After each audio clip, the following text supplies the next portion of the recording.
வணக்கம். வீடு புகுந்து தூக்கிய முதல்வர் அரவிந்த் கெஜ்ரிவாலின் உதவியாளர் அதிர்ந்து போன டெல்லி. என்ன நடந்தது என்பதை பற்றி இந்த வீடியோவில் முழுமையாக தெளிவாக நாம் பார்க்கலாம். டெல்லி முதல்வர் அரவிந்த் கெஜ்ரிவாலின் உதவியாளர் பிபவ் குமாரை இன்று போலீசார் கைது செய்துள்ளனர். ஆம் ஆத்மியின் பெண் எம்பி சுவாதி மாலிவாலை தாக்கிய வழக்கில் அரவிந்த் கெஜ்ரிவாலின் வீடு புகுந்து போலீசார் பிபவ் குமாரை கைது செய்து பெரும் பரபரப்பை ஏற்படுத்தியுள்ளது.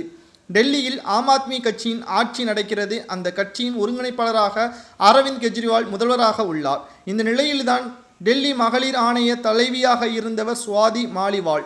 இத்தகைய சூழலில்தான் ஆம் ஆத்மியின் சார்பில் சுவாதி மாலிவாலுக்கு ராஜ்யசபா எம்பி பதவி வழங்கப்பட்டது. இந்த நிலையில்தான் சுவாதி மாலிவால் பரபரப்பான குற்றச்சாட்டை ஒன்றை முன்வைத்துள்ளார்.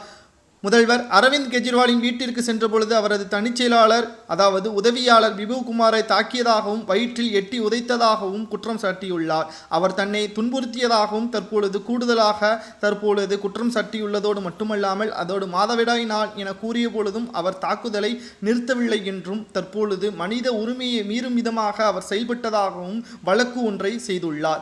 இந்த நிலையில்தான் சுவாதி மாலிவால் இத்தகைய குற்றச்சாட்டுகளை பாஜக தூண்டுதலின் பேரில்தான் கூறியுள்ளதாக ஆம் ஆத்மி கட்சி தெரிவித்துள்ளது. இதையடுத்து சுவாதி மாலிவால் தனக்கு உதவி செய்யாமல் ஆம் ஆத்மி கட்சி தலைவர்கள் பிபவ் குமாரை காப்பாற்ற முயல்வதாக குற்றம் சாட்டியுள்ளார். இதற்கிடையே நேற்று வழக்கு தொடர்பாக போலீசார் சுவாதி மாலியாவை அரவிந்த் கெஜ்ரிவால் இல்லத்திற்கு அழைத்து சென்றனர். அப்பொழுது சம்பவம் நடந்த கூறப்பட்ட இடத்தை பார்வையிட்டு போலீசார் விசாரணையும் மேற்கொண்டுள்ளனர். அதேபோல் தடவியல் நிபுணர்களுக்கு கெஜ்ரிவால் வீட்டில் ஆய்வு மேற்கொண்டதால் இத்தகைய சூழலில்தான் இன்று மதியம் அரவிந்த் கெஜ்ரிவாலின் உதவியாளர் பிபவ் குமாரை அதிரடியாக கைது செய்யப்பட்டது. ஒரு குற்றவாளியை காப்பாற்ற வேண்டும் என்பதற்காக முதல்வர் அரவிந்த் கெஜ்ரிவால் அவர்கள் செயல்படுவது நியாயமற்றது என்றும் பாஜகவினர்கள் தற்பொழுது பரப்புரையை மேற்கொண்டுள்ளனர்.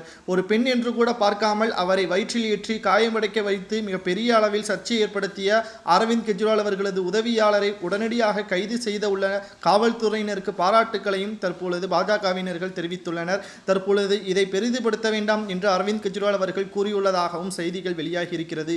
இவருக்கு என்ன தண்டனை கொடுக்கலாம்? பெண்களை தாக்குவதால் இவர்களுக்கு என்ன தண்டனை கொடுத்தால் மீண்டும் இது போன்ற நபர்கள் பெண்கள் மீது கை வைக்காமல் இருப்பதற்காக என்ன தண்டனை கொடுக்கலாம் என்பதை மறக்காம கமெண்ட் வாயிலாக கூறுங்கள். நன்றி, வணக்கம்.